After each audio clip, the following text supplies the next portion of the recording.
Mesdames et messieurs, merci de regarder Africa Today Télévision. Bonsoir et bienvenue dans cette édition d'information. Éventuel troisième mandat pour le président Alpha Condé. Si jusque-là la question était considérée comme précipitée, la dernière sortie de la coordinatrice nationale du RPG Arc-en-Ciel dit désormais un peu plus sur la position du parti au pouvoir et remet le sujet en débat. Invité ce lundi dans l'émission La Tribune de l'Actualité Plus sur Chéri FM, le secrétaire général du PDG RDA dénonce cet appel et met en garde. Décryptage d'Aouda Mohamed Kamara. C'est le peuple qui va lui demander son troisième mandat, faisant allusion à Alpha Condé. Si cela dérange quelqu'un, c'est son affaire. Ces propos sont en substance de la coordinatrice nationale du RPG Arc-en-Ciel, Nanto Chérif Konaté. Un appel qui arbore du coup le caractère polémique. Et pour Mohamed Touré, vu la longue lutte politique de Alpha Condé, l'homme se doit de se méfier de tels discours qu'il qualifie de démagogiques. Mais cela sera par effraction. Cela créera les problèmes que ça créera. Si le choix est de créer ce genre de problème, au lieu de donner la possibilité à la nation de s'épanouir sur des bases de démocratie et de permettre l'alternance réelle, ça c'est un choix. Et c'est le choix du premier président démocratiquement élu dans ces conditions.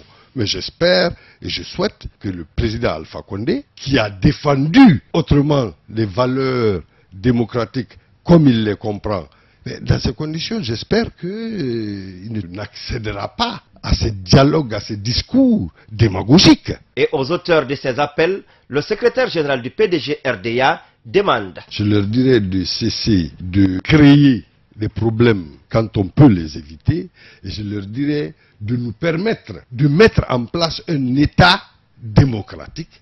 Un État qui fonctionne. C'est beau de voir que la nation se construit et que les points de vue des uns et des autres s'affrontent et que les populations choisissent ceux qu'ils veulent vraiment qui dirigent le pays sans qu'il n'y ait de heurts. L'élite guinéenne est aussi dans le viseur de Mohamed Touré. L'affaire de l'eau empoisonnée. Vous avez vu quelles sont les conséquences que cela a entraîné? C'était quelque chose de créé. Les conséquences de ça, ça s'est répercuté jusqu'à Sigiri, où les gens ont été assassinés, tués, jetés, chassés, où un conflit interethnique ou interrégional pouvait naître, générer. C'est cette élite corrompue et il faut la dénoncer de la manière la plus vigoureuse pour que nous en sortions. Alpha Condé est-il lui-même pour son troisième mandat? Le flou est toujours entretenu par l'homme lui-même qui renvoie la question à la volonté du peuple au moment venu.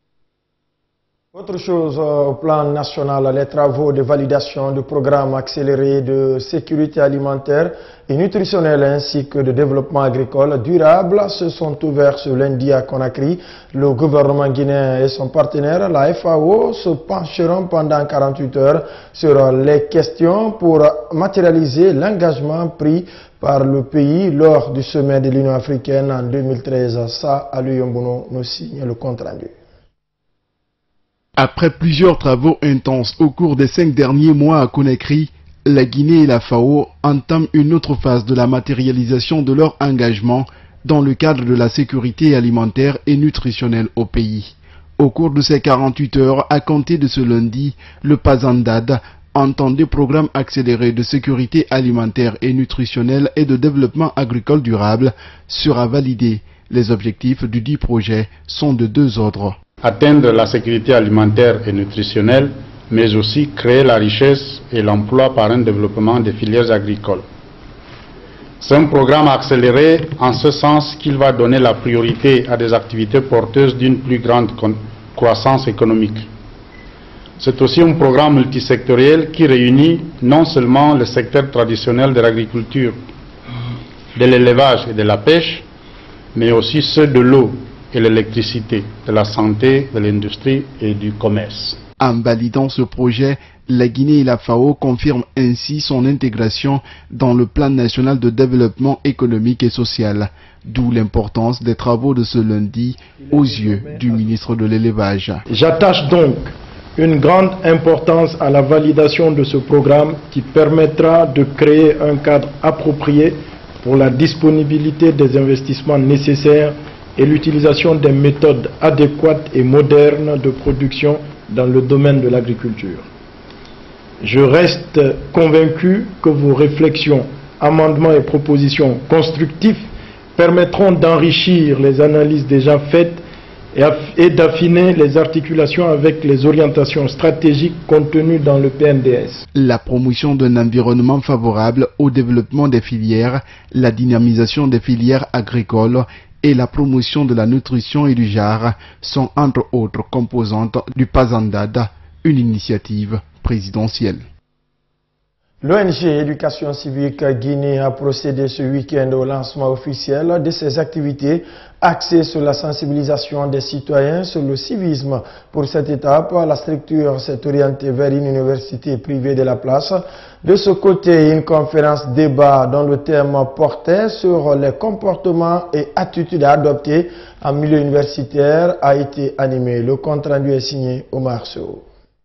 Malgré l'initiative de la Semaine nationale de la citoyenneté et du civisme, la population peine à se débarrasser de certains comportements inciviques. À l'école, dans les rues et voire même en famille, les attitudes des gens ne reflètent pas l'image d'un bon citoyen. Raison de plus pour des structures non gouvernementales de tirer la sonnette d'alarme à travers des campagnes de sensibilisation initiées en milieu scolaire et universitaire. Aujourd'hui, la morale existe, mais elle n'est pas utilisée. L'instruction civique existe, mais ce n'est pas utilisé. Il faut le dire. Il y a eu tout de suite un intervenant dans la salle qui dit, en passant dans la rue, il trouve des sacs d'ordures qui sont déposés sur la rue. Ça, ce sont des actes d'incivisme qui existent, que l'on pratique à longueur de journée dans notre pays. Alors que nos populations, nos citoyens, nos parents attendent toujours l'intervention de l'État, alors que ça ne relève pas du domaine étatique, ça relève du domaine du citoyen. Même dans les temples de savoir, la conduite incivique bat de l'aile à travers le style d'habillement et attitude des élèves vis-à-vis de leur maître. Pour le conférencier, le choix du thème axé sur les comportements à adopter en milieu scolaire et estudiantin s'avère nécessaire, d'autant que les apprenants constituent le vecteur le plus actif dans la société. L'essentiel de la conférence, c'était de montrer aux étudiants, à tous les participants à la conférence, la nécessité d'adopter des comportements civiques viables dans notre pays. Après avoir suivi cette conférence avec une attention particulière, des étudiants entendent désormais changer la donne. On constate dans la ville de Conakry aujourd'hui, il y a beaucoup d'ordures partout dans les quartiers. Et ça, on ne peut pas rejeter la faute là à l'État, c'est nous-mêmes. Parce que si nous faisons bien, si nous encadrons bien nos ordures, chercher là où mettre les ordures. La capitale ne peut pas être sale. Mais aujourd'hui, partout où on sort, la ville est sale, ça pue partout. Donc je crois que nous ne devrions pas rejeter la faute là à l'État. Selon le premier responsable de l'ONG Éducation civique Guinée, l'objectif recherché par cette campagne est d'amener la population guinéenne à changer de comportement. Un acte qui doit se matérialiser par le réveil de conscience à travers la conservation des acquis de la République. 22 janvier 2007, 22 janvier 2017, cela fait 10 ans que des hommes en uniforme tuaient des Guinéens au pont 8 novembre sous le règne du général Lansana Conté. Ces protestataires étaient sortis répondre au mot d'ordre de grève générale et illimitée lancé par la CNTG et l'USTG, élargi à d'autres centrales syndicales du pays pour réclamer l'amélioration des conditions de vie des citoyens. Bah, Mahmoud Alpha. 22 janvier 2007, plus jamais ça. 22 janvier 2007, plus jamais ça. C'est avec ces slogans qu'une dizaine de jeunes des partis politiques et de la société civile guinéenne ont marché ce dimanche de la grande mosquée Faisal jusqu'au pont 8 novembre. Dr Ibrahima Soli Diallo, président du BOC, se souvient encore de cette journée. J'ai perdu un cousin sur le pont 8 novembre. Il a pris une balle. Il m'a fait comprendre, mon ami, j'ai une balle. C'est-à-dire dans mon cœur, je ne peux pas résister. Mais continuez le combat. Alpha Stadioba, il est décédé sur ce pont. On se rappelle encore quand l'armée tirait à Paris, le pont Mandina. Quand un ami est tombé, on dit bon ramassons, on va le ramasser et on continue avec le corps. La jeunesse était engagée. Commémorer ce 10e anniversaire de ces événements douloureux, c'est avant tout prier pour ces hommes qui sont tombés sous les balles en défendant leurs droits et ceux de leurs compatriotes. Célébrer cette journée, c'est aussi appeler dans toutes nos mosquées, dans toutes nos églises, dans tous nos lieux de culte, à faire des prières pour le repos de l'âme de tous ceux qui sont tombés en défendant le vaillant peuple de Guinée. Amen. C'est aussi une manière pour les organisateurs de cette marche de condamner ces exactions et réclamer justice. Aujourd'hui, 22 janvier 2017, 10 ans après, les 12 millions de Guinéens doivent se lever comme un seul homme pour réclamer justice pour ceux qui sont tombés et continuer le combat pour l'amélioration des conditions de vie et des acquis démocratiques. Si aujourd'hui nous pensons que notre mission n'est pas encore accomplie, si nous pensons que le véritable changement que nous avons souhaité en 2007, jusqu'en 2017, nous avons encore des problèmes à résoudre, par conséquent, la lutte doit continuer, chers camarades jeunes. Ceux qui sont là, ceux qui sont à l'intérieur, ceux qui sont morts, nous avons une seule cause. La cause, celle de la justice sociale. Malgré que les manifestations du 22 janvier 2007 soient organisées par le mouvement social, aucun membre des centrales syndicales du pays n'a pris part à la célébration de ce 10e anniversaire. Cette marche a pris fin par l'hymne national et le dépôt d'une gerbe de fleurs sur le pont 8 novembre. Les fonctionnaires non pris en charge étaient de nouveau ce lundi devant la primature, objectif multiplier leurs actions de revendication pour leur prise en charge. Au cours de leur rassemblement, ils ont dénoncé le manque de volonté du ministre de la fonction publique quant à la satisfaction de cette revendication. Diao Bachir. Pour ces 2000 fonctionnaires non pris en charge, c'est un combat qui doit continuer. Ils réclament la clarification de leur situation administrative car, disent-ils, être déjà immatriculés. Selon le porte-parole du collectif mis en place, cette situation est due à la mise en place par le ministre de la fonction publique d'un système de fraude et de mafia, s'appuyant ainsi sur son titre pour abuser d'une situation. Encore une fois de plus, c'est dans une situation de détresse morale que le collectif des 2000 fonctionnaires engagés dans les effectifs de la fonction publique déjà immatriculés depuis 2015 constate toujours avec amertume le refus catégorique de M. le ministre Sékou Kourouma pour la signature de nos arrêtés d'engagement. Il s'appuie sur son titre de ministre d'État pour abuser de notre situation en affichant une autre liste qui n'est pas la nôtre. Bravo, bravo, bravo. Une liste tripatouée par les cadres véreux de la fonction publique. La publication des listes sans signature est cachée dans les différentes communes de la capitale le 20 janvier dernier a mis de l'huile sur le feu. Pour Jean-Pierre Koli-Goïpogui, c'est du faux et usage du faux que le ministre de la fonction publique a fait. Une action qui empire davantage la situation. Le programme d'affichage des listes des personnes désignées par la directrice adjointe. Voici le programme d'affichage. Ils ont effectué ça dans la nuit du vendredi au samedi vers 1h du matin dans les communes. Chose qui ne s'est jamais produite en Guinée. C'est la première fois. Alors que quand le ministre est en train de faire ses propres engagements clandestins, il n'affiche même pas ça dans la cour de la fonction publique, à plus forte raison dans une commune. Pourquoi pas on va afficher de faux, usage de faux pour le collectif dans des communes? Au moment où nous quittions la primature, les 2000 fonctionnaires non pris en charge maintenaient la décision d'y passer la nuit pour, disent-ils, attirer l'attention des autorités.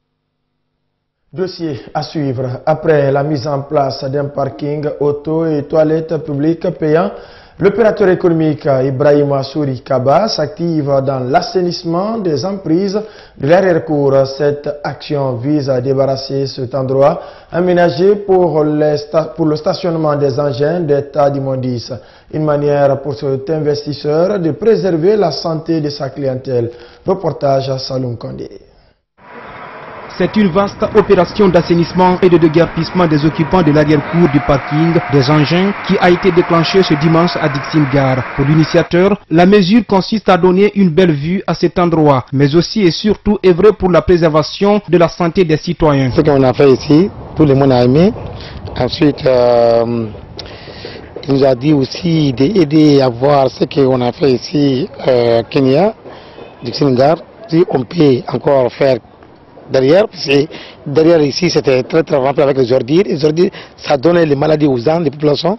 Et aujourd'hui, c'est ça que vous avez vu ce que nous on est en train de faire. Un travail qui réjouit le chef de quartier des Kenyans qui en appelle à l'esprit patriotique des uns et des autres afin d'emboîter les pas de cet investisseur. Les autres opérateurs économiques doivent prendre l'exemple sur M. Kaba. Parce que ce qu'il fait là, c'est pas pour Kenan, c'est pas pour Kenan seulement, ni pour Dixingaray, mais c'est pour tout Conakry et pour toute la Guinée. Parce qu'il nous évite des maladies.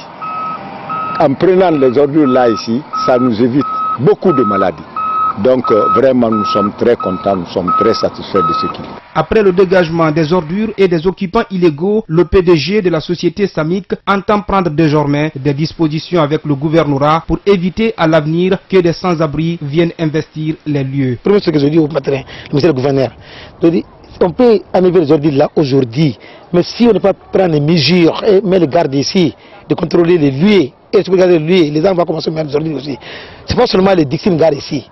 Et les Kenya aussi, les gens viennent ailleurs. Cet endroit, jadis considéré comme un compost d'ordures, est devenu un véritable lieu de stationnement des engins. Une initiative du gouvernorat qui vise à désengorger la circulation mais aussi de sécuriser les citoyens et leurs biens. Rentrée solennelle ce week-end à Conakry de la Jeune Chambre internationale de Guinée. Cette cérémonie a regroupé tous les membres des 8 locales de l'organisation, des partenaires et des autorités du pays.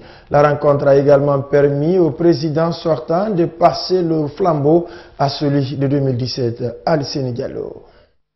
Comme les années précédentes, la Jeune Chambre internationale de Guinée a fait sa rentrée solennelle pour cette mandature de 2017. Une rentrée qui coïncide à l'arrivée très prochaine de la présidente mondiale de cette organisation humanitaire. Pendant cette rencontre, le président national sortant a passé le flambeau à son homologue entrant. Une occasion pour Ismaël Fanta de dresser son bilan pour l'année écoulée. Pour le compte du mandat 2016, nous avions pu réaliser pas mal de projets. Au nombre de ces projets, nous pouvons citer le projet don de sang. Également, il y a eu le projet d'initiation des jeunes filles à l'utilisation des nouvelles technologies de l'information et de la communication. Il y a eu également le projet don de livres que nous avions effectué dans la sous-préfecture de Kassa. S'unir pour bâtir, c'est le slogan de ce mandat.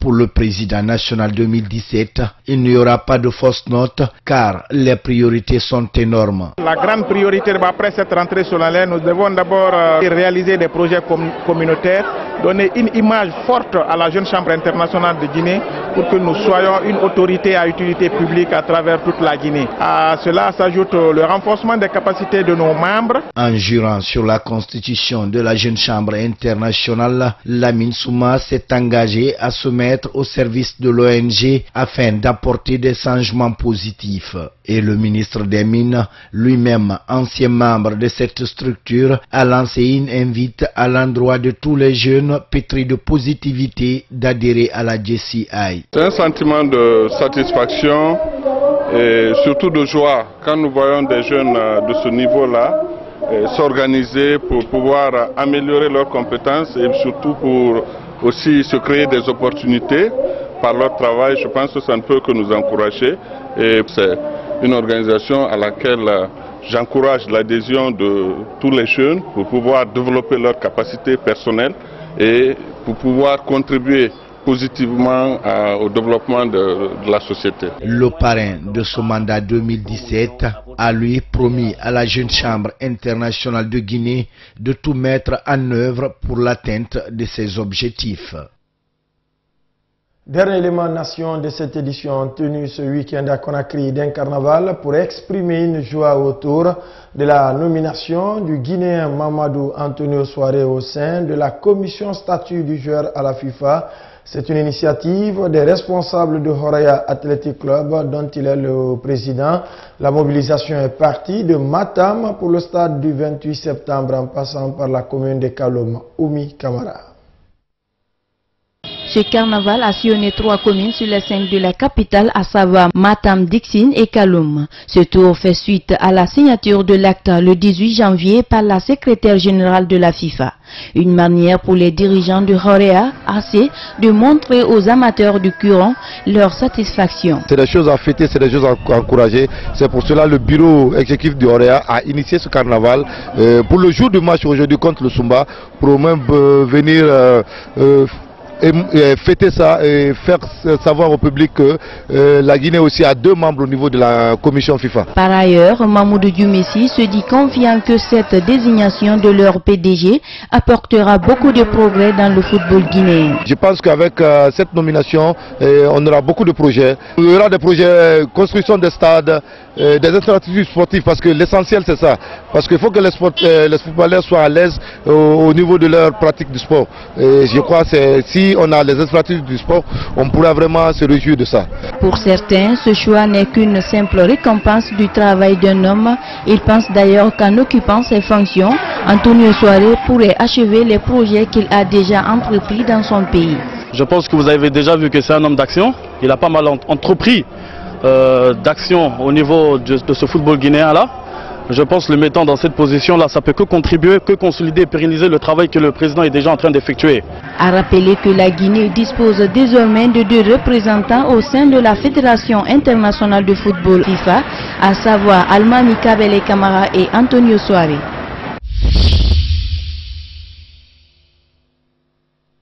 L'actualité sur le monde affiche inattendue en France. Hamon Valls, ça sera le duel de dimanche prochain. Donné favori par les sondages, Manuel Valls, l'ancien Premier ministre, arrive 2e du premier tour de la primaire de la gauche avec 31% des suffrages. Dans la course à l'Élysée, son adversaire s'appelle Benoît Hamon, figure de l'aile gauche du PS. Il vient en tête avec plus de 36% des voix. Suivez. Une explosion de joie à la hauteur de la surprise. Les militants en rêvaient, ils sont parvenus à déjouer les pronostics. Premier, loin devant Manuel Valls, Benoît Hamon réussit un beau tour de force. Vous avez adressé un message clair d'espoir et de renouveau, le désir d'écrire une nouvelle page de l'histoire de la gauche et de la France. Car Benoît Hamon, c'est la gauche décomplexée, la gauche déçue par François Hollande. Mon sentiment le plus profond, c'est un sentiment d'inachevé. Ce Breton de 49 ans a pourtant fait partie du gouvernement de Manuel Valls en 2014 en tant que ministre de l'Éducation. Mais il n'y restera que 147 jours.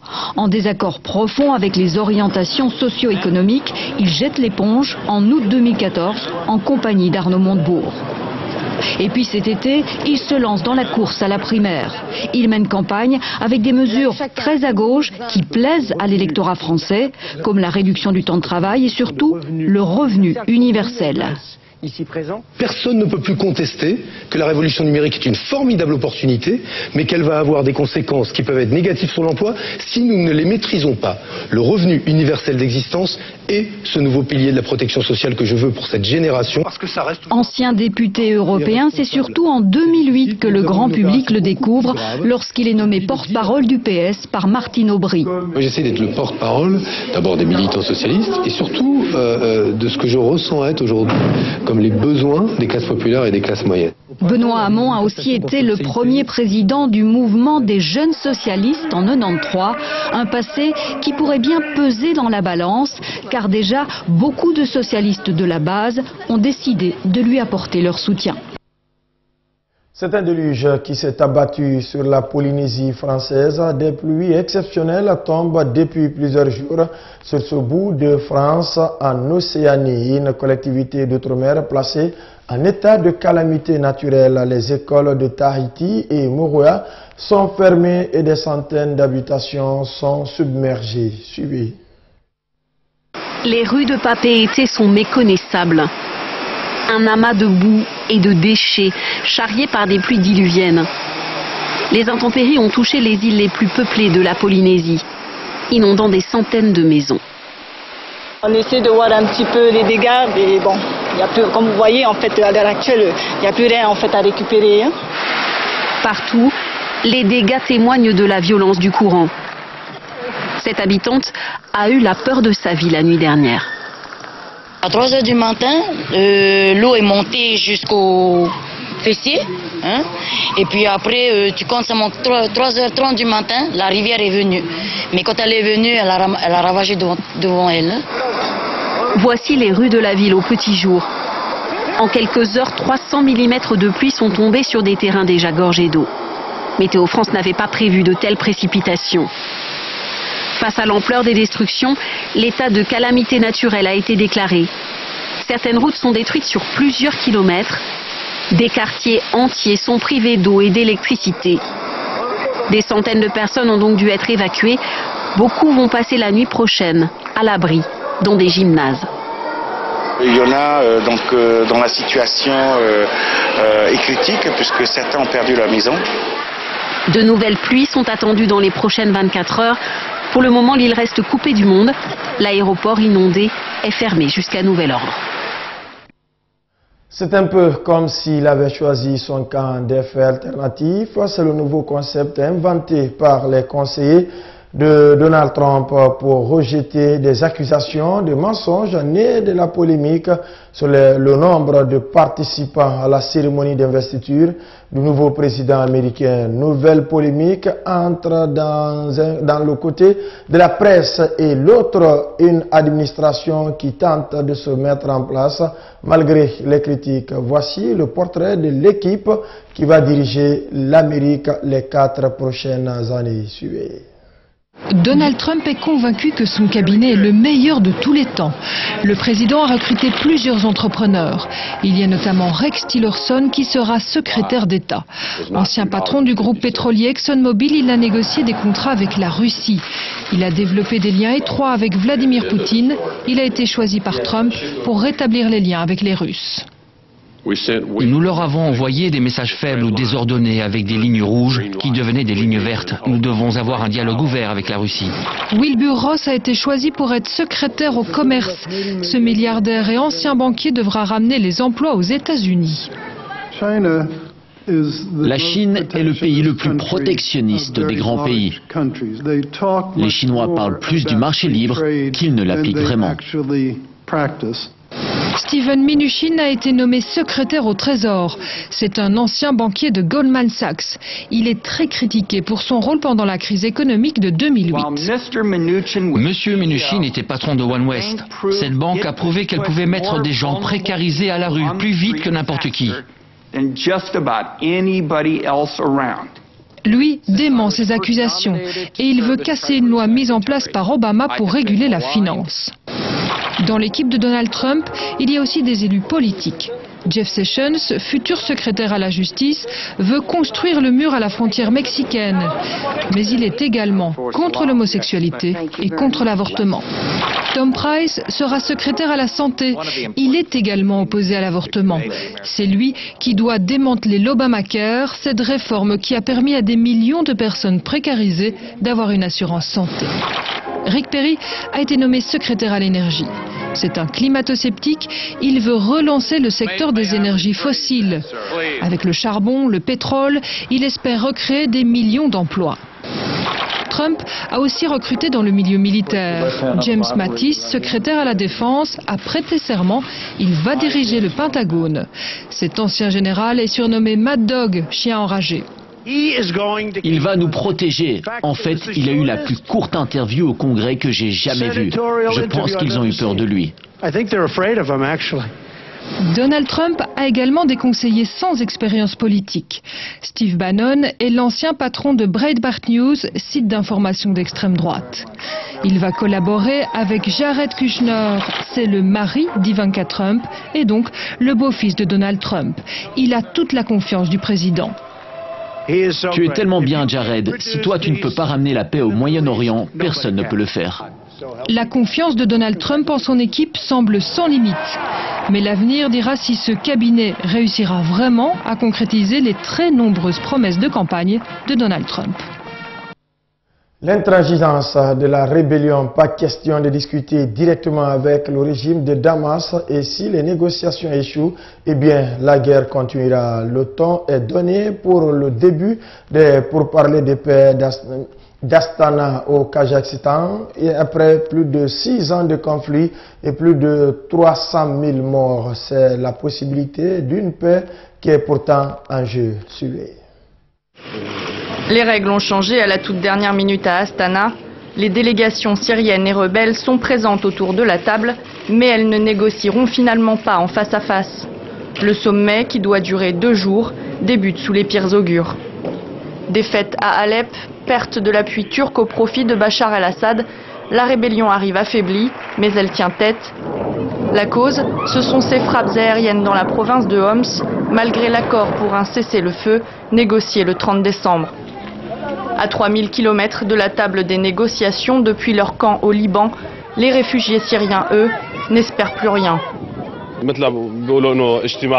n'est qu'un spectacle, et les Syriens sont les victimes. Malheureusement, Russes, Iraniens et Turcs nous traitent tous pareil.